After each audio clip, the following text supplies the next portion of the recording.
So this guy is walking down the street and he falls into a deep hole. That hole has such steep sides that he can't seem to be able to get out. And he's stuck down there. He looks up and he sees a doctor pass. He says, "Hey doctor, can you help me? I'm stuck in this hole." And the doctor writes him a prescription and throws it down into the hole. He then sees a priest walking by and he says, "Please, Father, can you help me? I'm stuck in this hole." And the priest writes him a prayer and throws that down into the hole. He then sees a friend of his and he says, "Hey mate, I'm stuck in this hole. Can you help me out, please?" And the friend jumps into the hole with him. Our guy turns to him and says, "Are you stupid? Now we're both stuck in the hole." And his friend turns to him and says, "Yes, but I've been here before and I know the way out." My name is Laurie Castelli.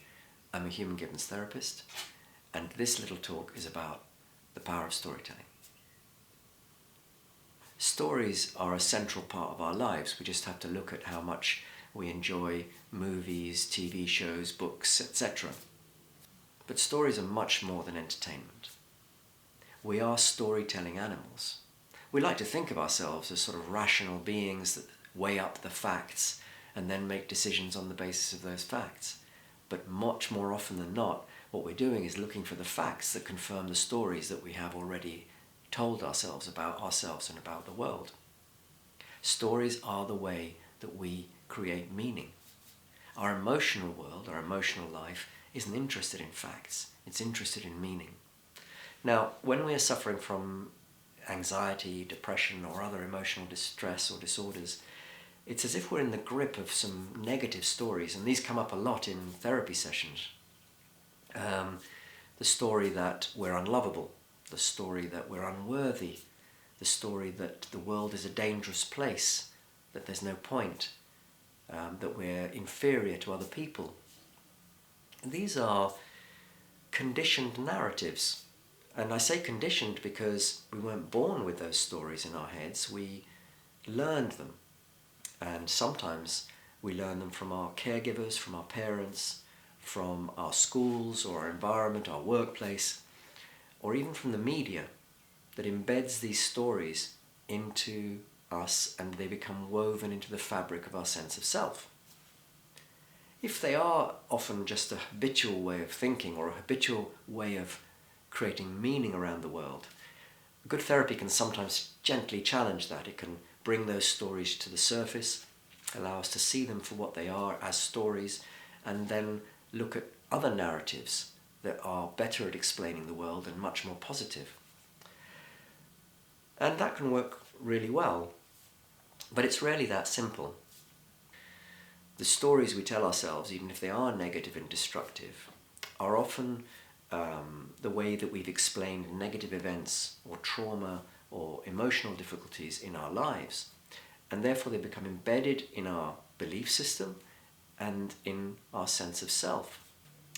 We didn't think our way into those stories, so it's going to be hard to just cognitively think our way out of them. We need to find a new way of seeing the world, but not from a rational point of view, from our emotional being. And that's where the power of therapeutic storytelling can come into its own. Sometimes it takes a good story told under the right conditions to overcome some of the negative stories that have been lurking in the shadows. Now, anyone who's been lucky enough to have a bedtime story read to them as a child or does so to their kids can see at first hand the hypnotic effect of telling a story if somebody is focused and listening and in a relaxed state. That is the state in which our brain is ready to learn new meanings and to take on board new metaphorical patterns.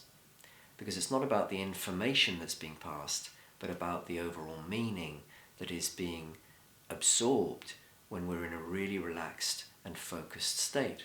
Above all, as human beings, we're storytelling animals, and the stories we tell ourselves are incredibly powerful, but often they lie just below the surface of our thinking mind. And often we can hypnotize ourselves into negative stories by repeating them over and over again.